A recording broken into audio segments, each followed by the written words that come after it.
actually live, so I'm gonna blow the volume back up.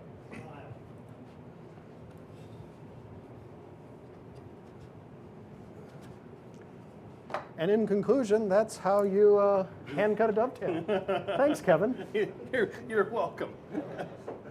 Very sorry about that. Obviously, Let's make sure we have it had nothing to do with John or I. We so minor technical minor difficulty. technical difficulty. So thanks for sticking with us. Obviously, if you're listening to me now, thank you. So anyway, we're going to start over. How about that? So, Okay. welcome to Wood Live. We're going to do a little preview or review, I should say, of issue 295. Some of you guys may already have these in hand, and some of you may not. It just went out, so I know they're on their way if you don't have your subscription yet. But pretty packed issue. 6 projects and loads of tool and technique material in here too. So it's a big issue. A lot of good stuff. And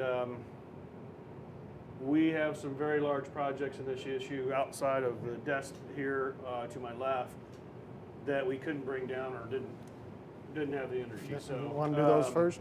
Number one, we did a garden shed. I know this may not seem like a woodworking magazine sort of project, but these come back very popular in surveys and very popular plans on our website. So the last few that we've done were kind of on the large side, and I think this one was basically, let's keep this small footprint, and it's based off of a 4x8 sheet of plywood. So that is the footprint of this, so it could fit in just a lot of spaces. This happened to be in a suburban home here in the metro that we live in, Des Moines, Iowa.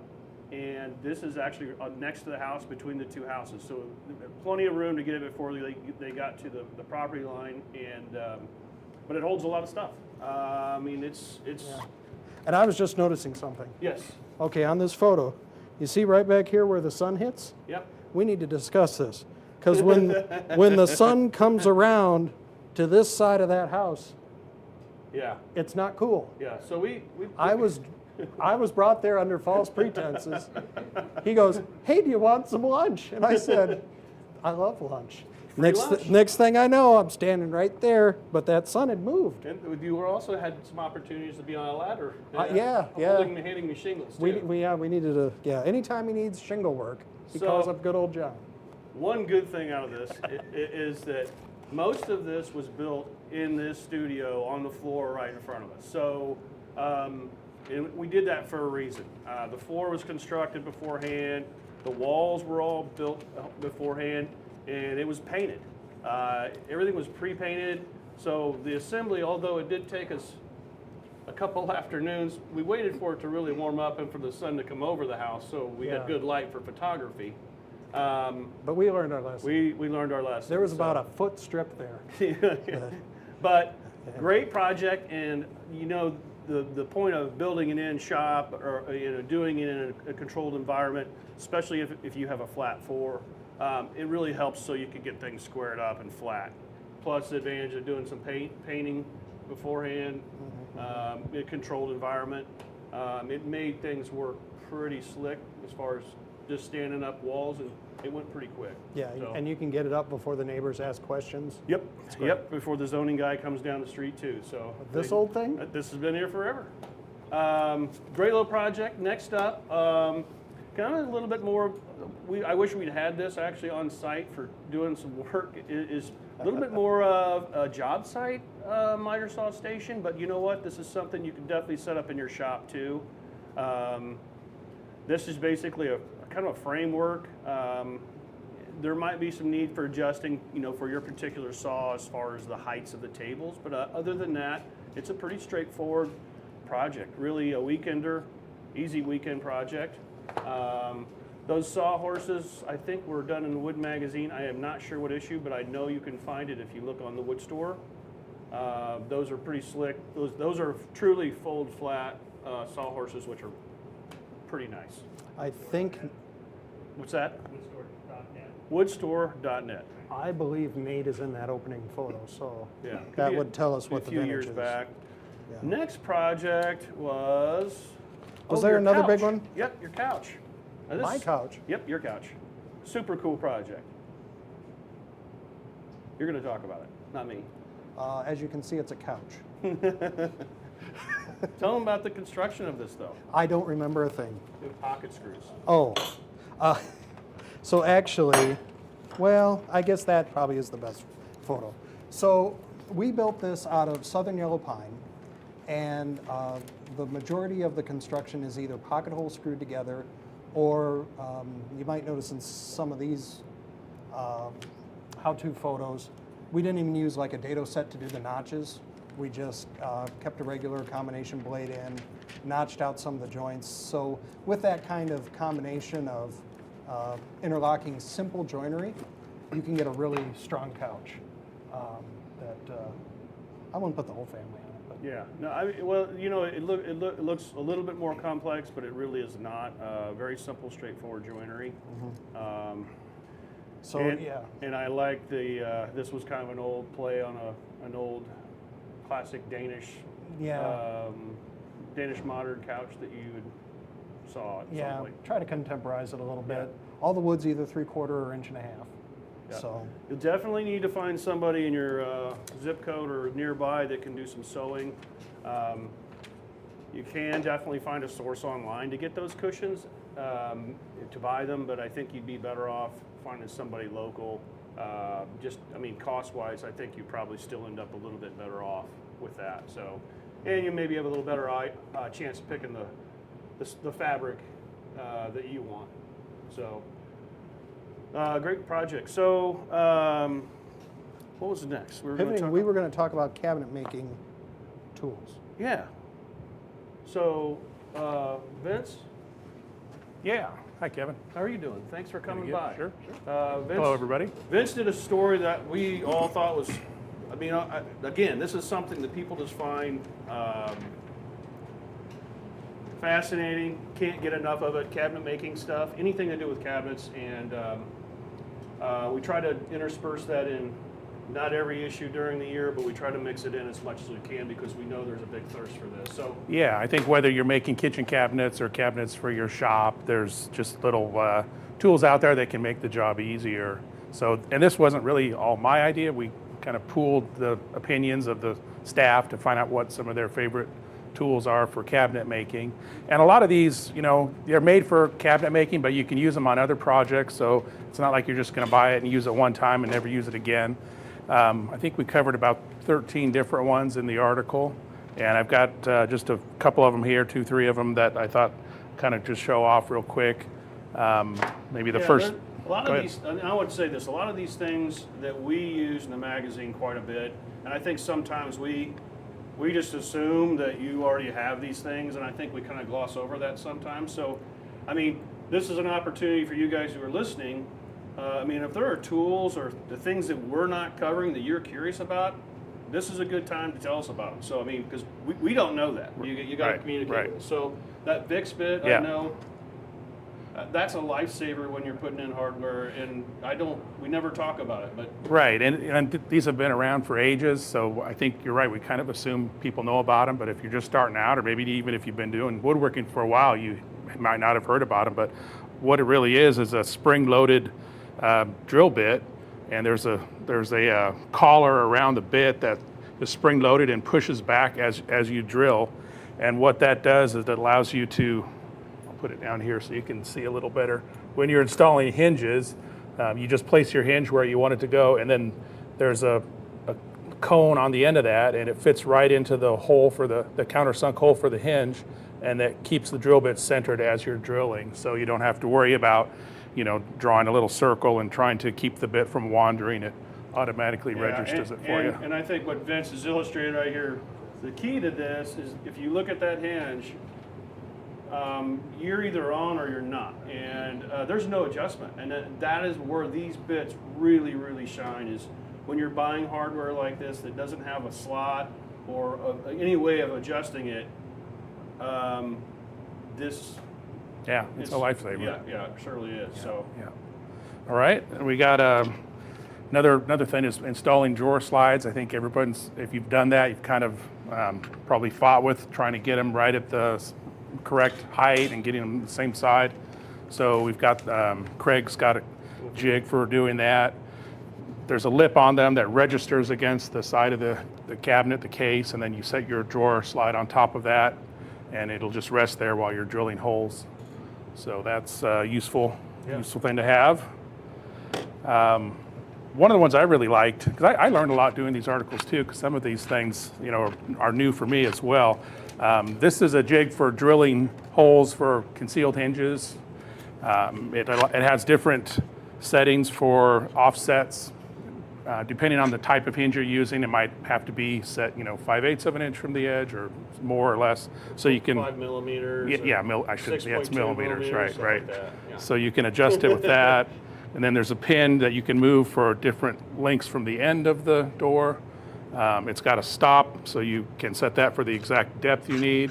And you know, when I first opened it up, I thought, gosh, it seems real plasticky, but it really works well. I was surprised. And if you're a guy who's wanting to build a set of cabinets, or gal, and like these behind us, you know, a lot of people don't have all these tools that we show in the magazine. You don't need a drill press with this. Right. So it eliminates that need, and you could still get an accurate hole. I was surprised how accurate it really was, because I know some of the hardware manufacturers make commercial jigs for this type of stuff, but they're pretty pricey, and this is a lot more affordable. So. And then last thing I grabbed to show off is these clamping squares, and this again is another thing that you can use on, you know, anytime you're building a cabinet or a carcass where you want to make sure it's square as you're clamping it up, and they just fit in the corner. You clamp them in place as you're doing your assembly, and they automatically square up the cabinet. We liked this. There's a lot of these out there, but we like these in particular because they're made out of metal. The plastic ones will work too, but if you clamp down on them a little too hard, you can sometimes tweak them out of alignment. But these are pretty well made and sturdy. Yeah, so there's lots of brands out there for those, but then I think we have plans for some we've done in the magazine. So sure. But they are a lifesaver. And another thing with those, whenever we're doing any sort of case joinery in the shop for a piece of furniture, and it's maybe a little bit bigger piece of furniture, and you've got an initial assembly that may require, you think, 6 or 8 pieces that you've got to get glued and put together and clamped. This is a way of getting things clamped with doing, say if you've got a cabinet that's got 3 or 4 partitions, you can do one at a time. Instead of having to do all 4 plus the other side, this is a great way of kind of reducing your blood pressure and the panic of trying to get stuff together. So indispensable things, and we use them all the time. So, and of course, if you get the magazine, you've seen that. But. And we got, like I said, more in the magazine, but you're gonna have to read the article to see those. So. Yeah, and Vince loves questions. He loves he loves people calling him, asking him questions. He just loves that. Only stuff. After 11 at night. Yeah, and we'll have his cell number for you here after a bit. Yeah, we'll put it in the description below. So, but no, thanks, Vince. Appreciate it. Yeah, no problem. Thanks. Are you going to talk about that? No. I was just trying to You're just get out of the your other way. way. So our next project is this guy right here, to my left here. And I think we're calling it a postcard desk. A lot of times John and I will design and build stuff, and we may have called it something different, and it evolves actually during the process. But Well, I was there when you were making it. It had all kinds of good names. it got some good names. There were some noises. Yep. There was some. This is a project that is packed with techniques, and obviously, if you're not interested in building the desk, it's, you know, there's a lot of stuff in this desk that you can apply to other projects as far as technique-y. But it was a fun build. A lot going on. Just starting with the base, the legs were I call a quadrilinear leg. Basically, instead of, you know, trying to get 2.5-inch stock, which is pretty hard to come by, and then my issue with a lot of this arts and crafts stuff is you may have quarter sawn on the face, but on the sides you've got a rift or a flat sawn. So the quadrilinear leg basically is 4 pieces of 3/4 inch stock that's bevel ripped on both edges, and then you're going to wrap that around a core. So what you end up with is quarter sawn on all 4 faces, which gives you a really nice looking leg. Obviously, in the real world, that's not possible, but it looks better. Great technique on that. Got mortise and tenons on the aprons, and then the drawers. We've got a machine cut half line dovetail. And one of the interesting things on this was a design that I had found. This was not my design. This is a Stickley design. But I could not find any sort of historical drawings for this. So it was kind of a lot of photos and trying to make up stuff. But the top of that drawer, the side stops because it's actually covering up that front rail. I liked how those drawers kind of came underneath that desktop and just kind of disappeared. It looked like is there any structure there. And then on the hutch, we've got a lot of grooves, dados, and then we did hand cut dovetails in the corners here. This was a feature on the original piece that I'd found. Thought, you know what, we can't ignore that. Going to have to incorporate that. And that was the other thought was trying to do a miter there, which would be pretty tough across that much material in white oak. So thinking through dovetails is much easier, right? Self-clamping. Yeah, self-clamping. So one of the things I wanted to talk about on those through dovetails and why I felt like I would attack this, because I am not a master of doing through dovetails. I don't do through dovetails every day, and it takes practice to do these really well consistently. John had done through dovetails on a project. It was the Nakashima cabin. The Nakashima cabin. Not Nakashima. Not It was a Nakashima inspired. Yeah. It was a knockoff.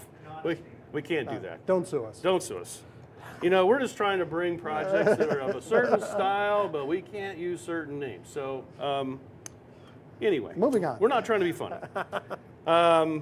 But do you want to explain this one since you've used this thing? But I mean, I can kind of explain the one I used, but this is. So the story behind the story? Yeah. So that cabinet's probably 18, 21 inches deep. Easily. So we had a cabinet, pretty deep. We wanted dovetails on the corners, so we looked into getting some of these guides. So this is actually a Lee Valley Veritas guide, and it's magnetic. So when you buy it, you can get this at different angles. This particular one is a 14 degree, and we got the 14 because it matches up with a standard 14 degree dovetail router bit. Yep. So not knowing exactly what we're doing, we're like, okay, let's try this out. Thinking maybe we'll do some hand tool, power tool thing, but You want to use that or no? oh, I got the nice part about this thing is it actually clamps to the board, and then the saw is held on. There's a magnet underneath the plastic, so all you have to do is line it up, and it's a pull saw, so you start sawing. And this allows you to just work right down the workpiece. You do have to watch out a little bit, because I'll turn it this way. If you start really wrenching on the saw, you can, well, first of all, you can get it to come off. He's But secondly, exaggerating that a little bit, Yeah. but the point is, you just got to kind of stand behind it and watch it as you're going. Only other problem I had with it was when you get way close to the end, you either have to put another board in to kind of bridge this clamping feature, but it, well, where? this is adjustable right here. It is adjustable, but what this does too is allows you to, Flip it over. Well, in one setting you're doing the pins, and the other setting you're doing the tails. Yep. So, long story here. So in this setting, now you're cutting your tails. Kevin sees this and gets upset because he doesn't have one. So he got on the internet, researching, yes. researching immediately. For So what he there wanted. are others out there, but one that I found, this is made by Papa Made It Woodworking. And this is an aluminum block that's machined. And similar thing. Except, and these come in different. This is a 1:8 ratio. I think they had a, I don't know for sure. I think they had a 1:6, and they may have had some others. But And to be clear, what you're talking about there, so this one's 14 degrees, so this is in degrees. The 1:8 refers to rise run. yep, An inch of rise over 8 inches of run. right. So basically, this works in a similar way. There is no magnet, but so I've laid out my dovetails on my board, but this basically, and it also, we're going to do tails first. You're basically lining up the kerf in this aluminum block with your line that you want to cut, and it can be clamped if you're unsteady or unsure yourself, and then you're basically using a back saw. And this could be your dovetail saw, whatever saw you prefer to do, and then it simply, you're going to take it down to your baseline, just like that, and then you adjust it, move it over, and then obviously clean out your dovetails with your coping saw or whatever. But it also does the pins. The one thing when you're ordering this one specifically is that it's, and I believe on the website they go into great detail on the thickness of your saw blade stock. It's pretty, there's a pretty limited amount of saws that work with this. You also want to include the measurement of the set, which you'd have to double on either side of the saw to make sure it actually fits into these grooves, because it's not tight, but it's snug. Okay. So I used a Veritas on this. I actually used this little Japanese pull saw too with this. It worked great. I know that the makers of these back saws will never want to hear me say this on any. So how did you get that one to fit, Kevin? Yeah. So anyway, this brand new model of the box would not fit, but it said it was supposed to, per the measurements. And I tested this, and my blade fit in there just fine, but my teeth wouldn't. So doing some research and asking John if this was okay, I just simply pulled it through and then reset the teeth slightly so I could use this wonderful saw. It is a piston fit now. It's a piston fit, works beautifully. But the point of this is to tackle something like this, and you know, this can be intimidating for me. And this is one of those little doodads that I strongly recommend if you want to try this. Get something like one of these two, and we were thinking there might have been one or two other makers of something like this out there. I don't have that. I should have looked that up. Yeah. This was Papa Made It Woodworking. They're out of Roseville, California. If you put in Papa Made It, you're probably going to get pretty close right there on the website. But a great way of kind of easing into through dovetails without having to sit here and just stay on that line. When you're doing tails, it's one thing. You're off a little bit. It doesn't matter because you're going to transfer those to the pins. But then it's on. And this really kind of helps with that. And to that point on white oak, on quarter sawn white oak, yeah, it's hard because you're going usually in the same direction as the grain of the wood. So if you're trying to get across, an early wood, late wood, right. Sometimes it's like, nah, I don't like it. Right. Yeah, and these are literally forcing that blade to stay on your line. Yeah. So awesome. You want to talk about your? We got two little projects. Our next piece in the train series is a deep well container car. So we had to hook things up, so looking good. Don't look at that. Yeah, just so what we were aiming for, we just came off the log car. Again, we want something where it's not just a car, it's something you can play with. So we thought, let's do something that would actually hold containers and you can play with it a little bit. I think this is a harder version of of a kind of a container car that you could do. If you want a smaller, shorter version, all you'd have to do is an elevated platform. It might only hold one, but so we kind of did the not easy version, and it just looks cool. And I think John, at some point down the road, not to make him commit to this, but there might be at some point a crane or something like that. Who knows? We're going to continue. You mean this. something that maybe would grab these Yeah, containers and move this, them? This series could go on for a decade. Decade or more, yeah. Yeah, no. So this is the next in the line. I think it's a cool looking thing, and Yeah.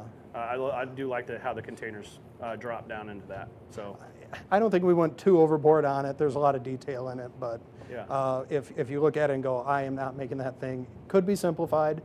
We, on our containers, and it's amazing how long it takes to just make one of these, but we glued the ends on. So it is a hollow box. Here's an end that it hasn't been glued on. If you wanted to, it could be even more interactive. These could pop on and off if you wanted to. We put ours together. If you have enough containers, you can start building a small compound with your containers. Your So, container shed. Yeah, I got halfway through. I didn't care about that anymore. I'm on the containers now. That's right. So Well, there's a lot more containers than there are cars. that is true. Yeah. So next and thing- if you've been building the train, if any of you've been building the cars before this, we were joking about this yesterday that the first 3 pages of the article are the same as the first 3 pages of the last train car you built. So if you've already started building those trucks and you kind of have that technique and that process down, I think that kind of helps with the simplification Yeah. of the build too. So Standard truck is pretty universal. If this thing didn't have to turn on a 28-inch radius, yeah. that car would be about that long, and you could double end the containers. But Yeah. anyway, that is for another day. Last thing is little book rack. Yeah. So this is just was this a little 2-pager? 2 or 4? 2-4? I don't know. It's a 3, probably a 3 page. Scrap wood. It's kind of a little bit of a scrap wood project where if you've got a board left over here or there in the shop, this was kind of a neat little. Just a little angled biscuit joints in the back. Biscuit joints connecting the sides to the bottom, and then the only 2 screws in here will go through these little feet into the rail that goes underneath. So really fast build. Keep your favorite reference materials on your desk, or this could go in the kitchen and sit on your counter and keep your favorite cookbooks at hand. Mm-hmm.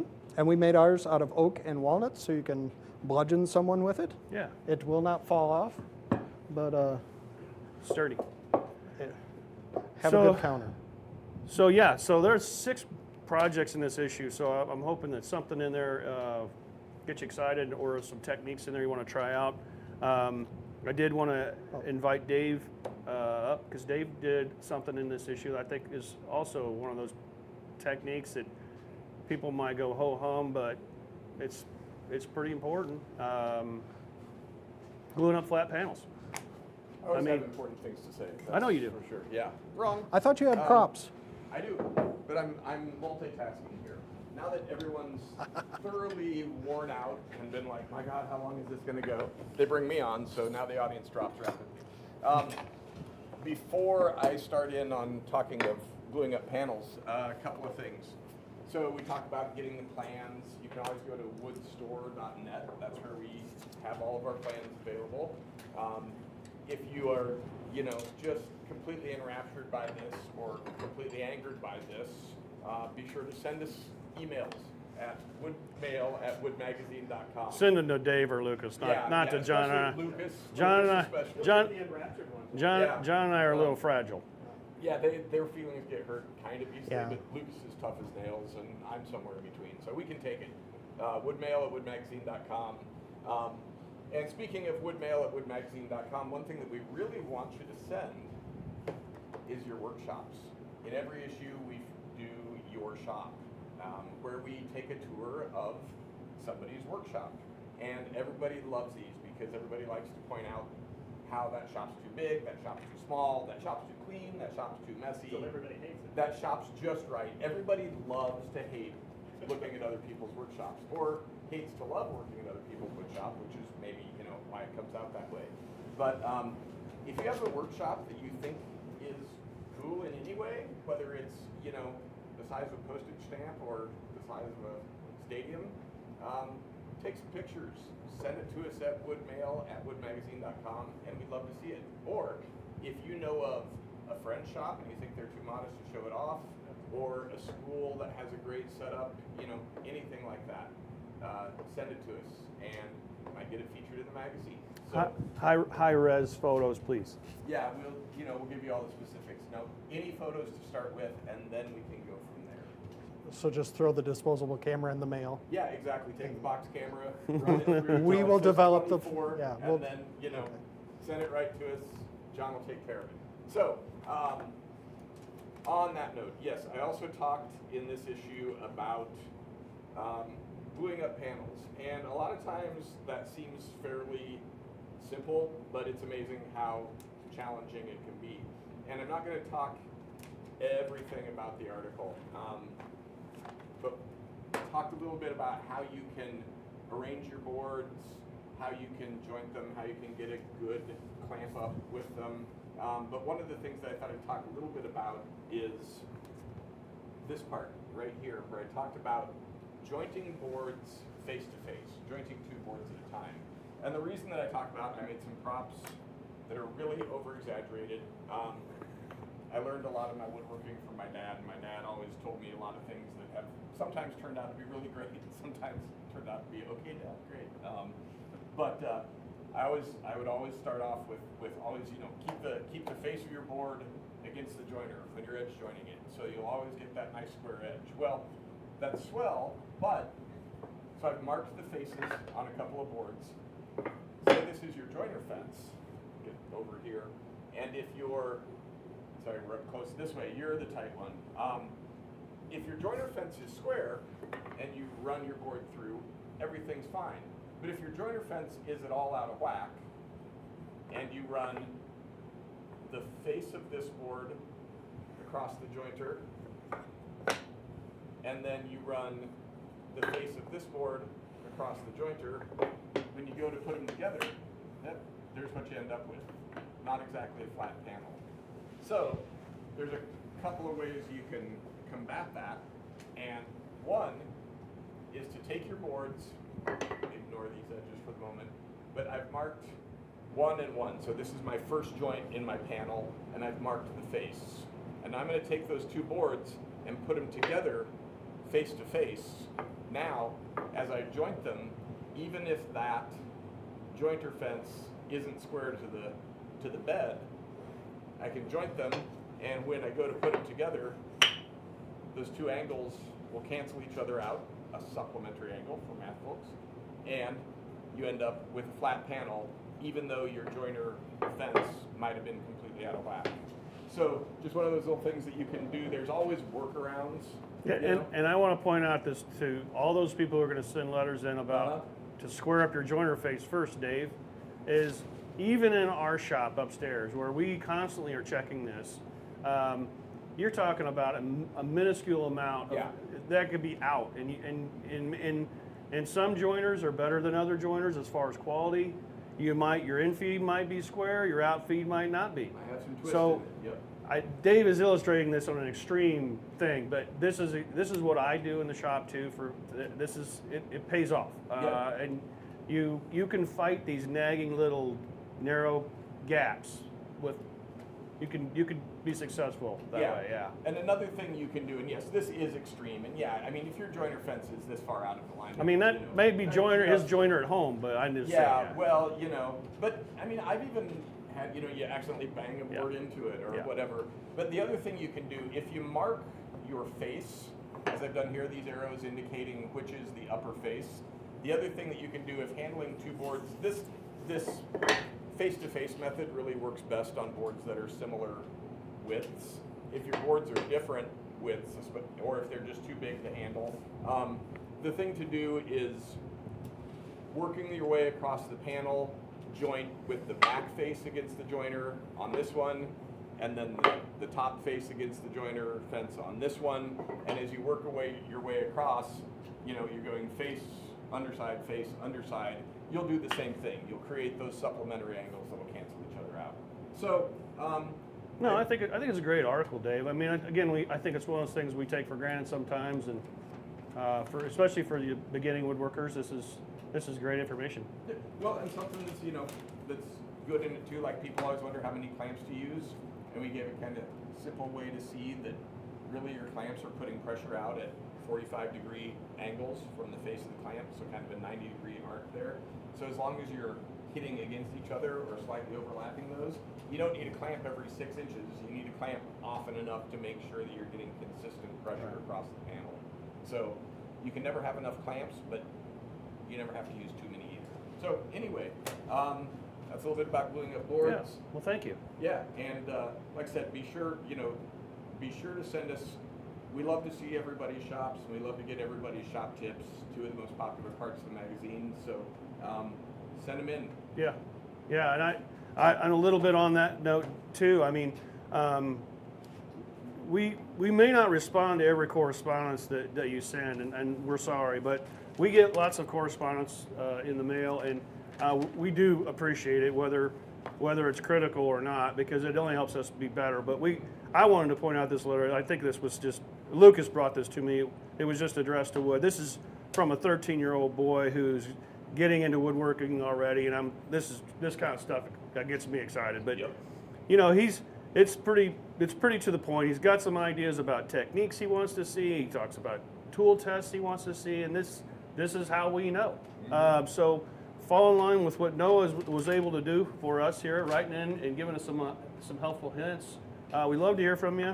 And like I said, we may not get back with you, but we hear you. Yeah, we just sat down yesterday and did a bunch of planning for upcoming issues down the line. And, you know, we can come up with ideas that we think you'll like, but we don't know if we don't hear from you. Whether you like it, dislike it, have things you want us to do, things you never want us to do again, let us know. Right, I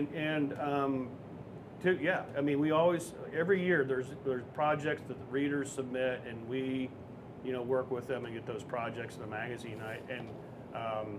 We just planned out a whole next cycle, a whole another year of projects, and we don't have any reader projects in this cycle yet. So the challenge is on you guys. Send us some stuff that you would like to see so we can get them in the magazine. Yep, and speaking of one last plug here for, you know, things to send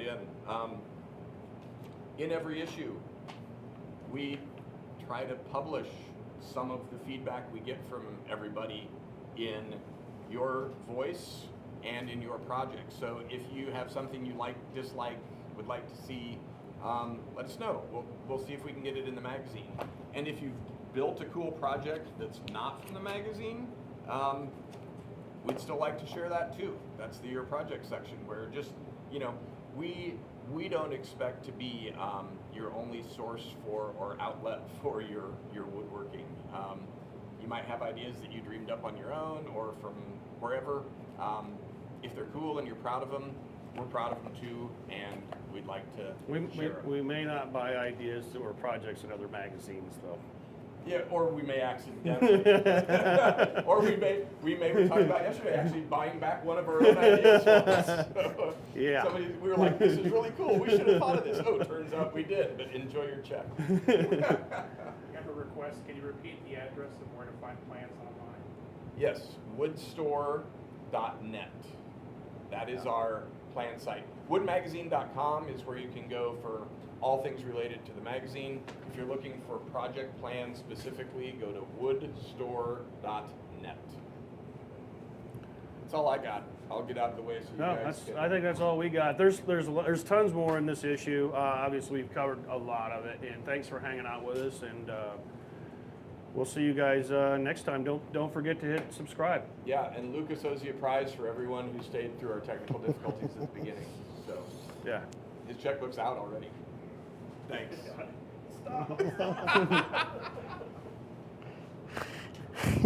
Kill. We can barely hear Dave.